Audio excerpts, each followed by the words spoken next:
LFO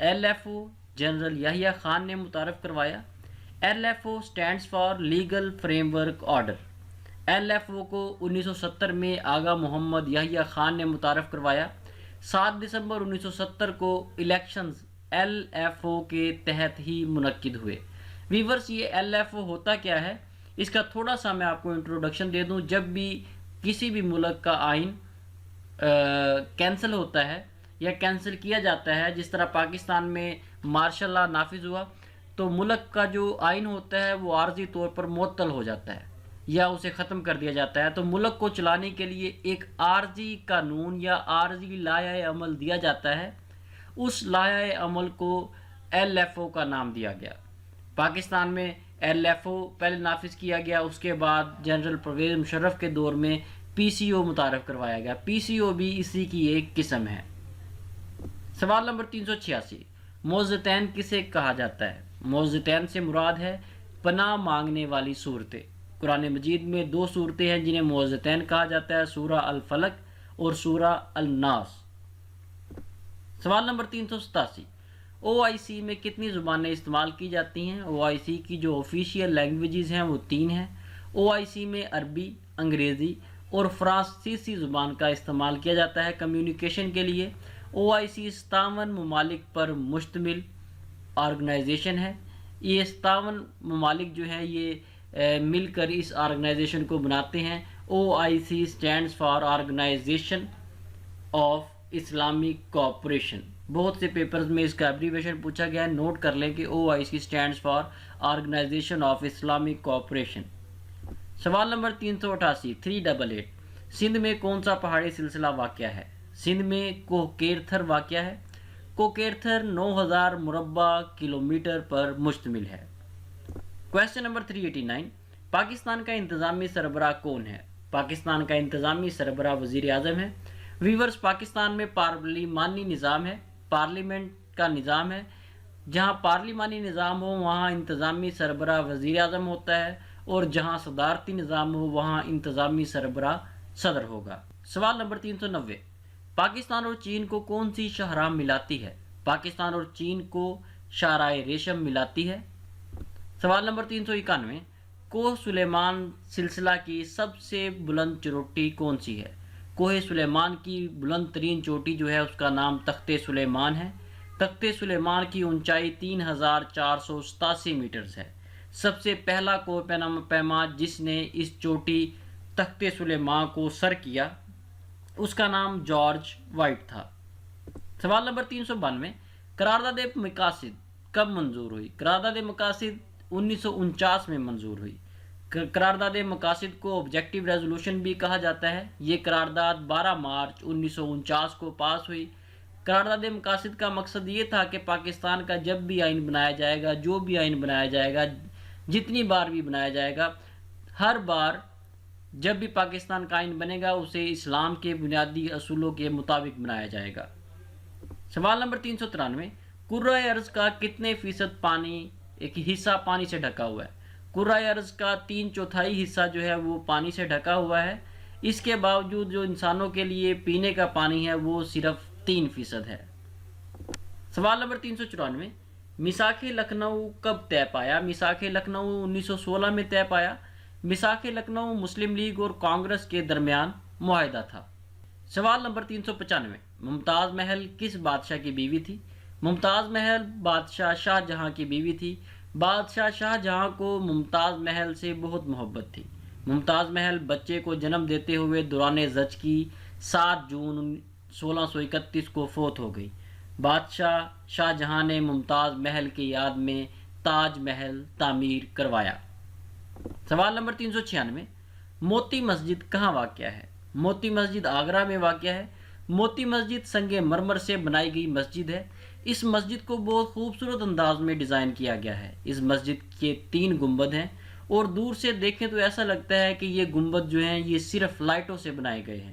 اتنی زیادہ ان کو ڈیزائن کیا گیا ہے کہ یہ لائٹ لگتا ہے کہ یہ جو گنبد ہیں یہ سیمنٹ بجری ریت سے تعمیر نہیں کیے گئے بلکہ یہ لائٹوں سے تعمیر کیے گئے ہیں۔ سوال نمبر 397، کس بادشاہ نے تعظیمی سجدہ ختم کیا؟ بادشاہ اورنگزیب نے تعظیمی سجدہ ختم کیا۔ بادشاہ اورنگزیب نے 1707 میں وفات پائی۔ سوال نمبر 398، مقدس سرزمین کسے کہا جاتا ہے؟ مقدس سرزمین فلسطین کو کہا جاتا ہے۔ اس کے علاوہ فلسطین کو انبیاء کی سرزمین بھی کہا جاتا ہے۔ بیت المقدس اور مسجد اقصی، بیت المقدس یا مسجد اقصی جو ہے یہ فلسطین میں واقع ہیں۔ سوال نمبر 399، زکوٰۃ کے مصارف کتنے ہیں؟ Most repeated question. زکوٰۃ کے 8 مصارف ہیں۔ قرآن مجید میں سورہ توبہ میں زکوٰۃ کے مصارف کا ذکر موجود ہے۔ سوال نمبر 400، کویسچن نمبر 400، مکہ کب فتح ہوا؟ Most repeated question. مکہ جو ہے یہ 8 ہجری کو فتح ہوا۔ ویورز، بہت سے پیپرز میں تاریخ پوچھی گئی ہے اور بہت سے پیپرز میں ہجری پوچھی گئی ہے۔ نوٹ کر لیں کہ مکہ 20 رمضان المبارک 8 ہجری کو فتح ہوا۔ ویورز، یہ ہم نے ایک سیریز کمپائل کی تھی جو 400 MCQs پر مشتمل ہے۔